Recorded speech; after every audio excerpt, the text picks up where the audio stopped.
Yo, it's your boy Corey B. Right now we're going to talk about finances and budgeting. So in light of these trying times and the circumstances that so many people are facing right now, people have began to, the people are uncertain about their jobs, how long they're going to be out of work, when are they going to be able, when is this situation going to pan out, which way is it going to go, how things are going to, all play out in the end. And the reality is that this is completely reasonable for people to be concerned. Especially since a lot of people are sitting at home right now not getting a paycheck. So it's caused people to start looking at their finances a little bit differently, planning a little bit better when they go grocery shopping and things like that. Grocery shopping has been a huge thing lately because plenty of the stores are out of products. They're not being able to get their inventory up. There's a lack of trucks. There's so many things that are happening that's affecting the society as a whole, and causing people to really reevaluate how they're spending their money. Now, what I want to do is I want to challenge us to see this as not a thing that we're doing in order to get through these trying times, but I want to see it as an opportunity for us to look at this as not a setback, but once again, as God setting us up for something greater. This is an opportunity for us to look at things and say, hey, I'm going to make changes right now because of the circumstances that I'm in, that I've been kind of forced into. I'm going to start looking at things differently, but I'm going to make conscious decisions and choices to make this new habits in my life.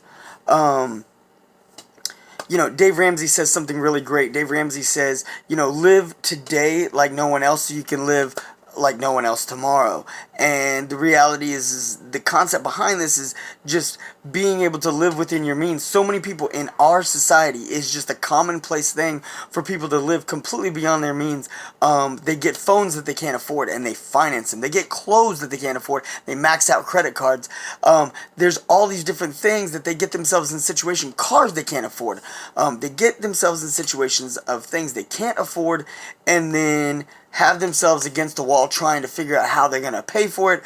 They live paycheck to paycheck. One paycheck to the next, they're trying to figure out how they're going to pay their light bill, how they're going to pay their rent, how they're going to pay their food. We know far too many people. It is really sad that most of us know somebody who has at some point gotten an eviction notice or gotten an electrical cutoff warning. This is the society that we live in, that this is not an uncommon thing. People are just living well beyond their means, and if we just make better choices right now, then we'll be in a better position in the future. And the reality is that people make these wise choices when they're thinking about big things like their house, their car. They're going to start planning on big things like, okay, well, like, this is thousands of dollars, tens of thousands of dollars, hundreds of thousands of dollars, so let me really evaluate what's going on. Well, you should be evaluating every dollar that you've got, because if you're evaluating every dollar you got, you know where every dollar was spent. If you know where your last dollar was spent, you're not going to be worried about where you're going to get your next dollar. That's the key right there, is making those habits on these small things so you never get to the position where the big things are such a crisis. Another one is JayZ. JayZ talks about this, and he said, if you can't buy two, then you can't afford it. If you're not in a position to buy two of whatever extravagant luxury that you're trying to get, 2 iPhones, 2, I don't know, whether you're trying to get the new Xbox, the new PlayStation, the new, Switch, whatever it is, it's like, can you afford 2? If you can afford 2, if you can buy 2, then you can afford 1. But if you can't buy 2, then you can't afford 1, because that 1 is going to put you in a financial burden just by purchasing it, because now you've cut more than half of your finances out. It's just something to marinate on, something to think about. There's another girl that's someone who's not famous, but one day she might be. Teresa Ward. She is a very close personal friend of mine. I've known this girl for a decade now. We've known each other for quite some time. She's a very incredibly smart individual. You can look her up and check her out on IG. she has an IG account called The Family Budget, and she does this really, really fun thing, because she focuses a lot on just people making wise choices for their families. She's a mommy and a wife, and she sets up her whole account is based on making things better, smarter, just making good, wise decisions for your family. And it's basically from, instead of a business aspect like Dave Ramsey, but more as just a mommy's aspect of, let me look at the day-to-day life, just the little steps instead of big steps. Not just looking at just your overall budget, but the little things that you can do to take those baby steps to make better habits in your life. And one of my favorite things that she does is she does this thing where she makes different meals, and she'll post pictures of her meals, and she'll give kind of a rundown of how she prepared it and things like that. But then she always puts in the caption. It's a really cool thing. She always says, "This isn't a recipe, this is my permission. This is me reminding you that it's okay to just use what you have in your pantry, in your fridge, and in your kitchen. You don't have to say, oh, well, this is what I want for dinner, so let me go run to the grocery store and buy things that I don't necessarily need."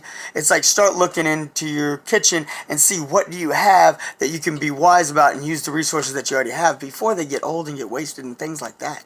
You know, we tend to forget about what's in the back of the pantry or in the fridge or things like that. She's got an incredible perspective, and that's just one little tidbit of information that I've gotten from her, and I really just love that perspective. But like I said, Dave Ramsey, Teresa, JayZ. JayZ is someone I think is overlooked. He's done several interviews and things where his entire focus was on finances and budgeting. Just his mentality of how, you know, when you're young and you're trying to get your hands on money, you have this idea of wanting to look wealthy, and then when you finally get money, you realize that looking wealthy isn't the important thing. Like I said, these are just great people. There's plenty. There's thousands of references out there of great business-minded people, financial moguls and geniuses out there that you can look to.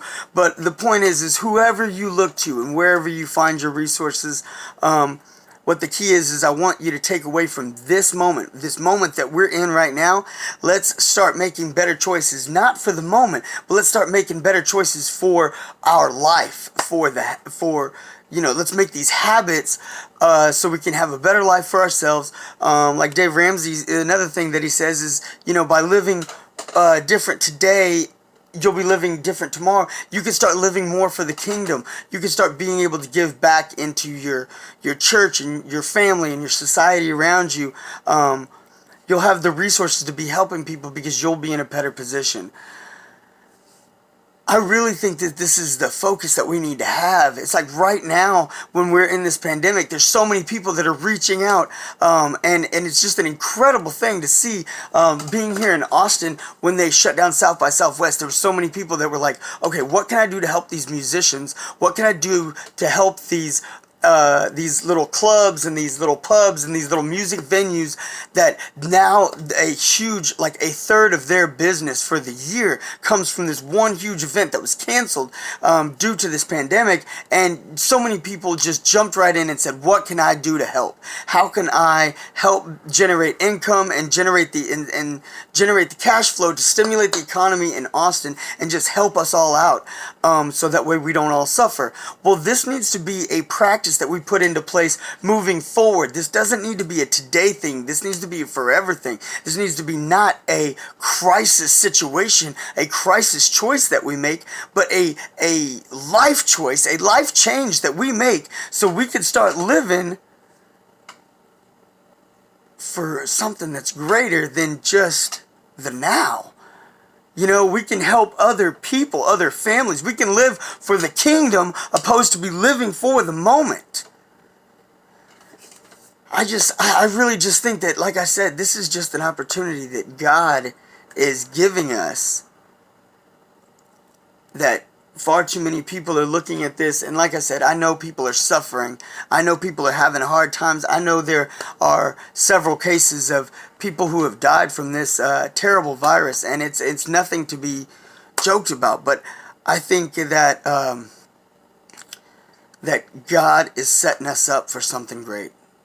What we see as a setback, this is God's setup. We have an opportunity to just reach and strive for something huge, something big, and let's go after it. Let's rise up as a community, as a society. Let's show this world what we're made of. We're not scared of this virus. We are not going to let this virus, we are not going to let this pandemic, we are not going to let this moment of crisis break us, but we're going to have it elevate us to greater heights. We're going to just reach out and be better individuals and better society and better as a whole if we learn to thrive through this moment. Alright, I told y'all, I'm going to keep more content coming at you every single day, so I'm going to hit you back tomorrow. But for now, y'all go ahead and give your boy a like. You know what I'm saying? This is huge, and I'm so excited to be a part of this. I'm so excited to be doing this and to be talking about this and to be reaching out to y'all. And if y'all have any questions, y'all have any comments, y'all want to, something else y'all want me to talk about, y'all let me know. I would love to talk about what is on y'all's mind. Y'all know how to reach me. Be sure to hit that subscribe button, ding that bell, and get your notifications. Until next time, it's your boy Corey B. Let's rise up, y'all.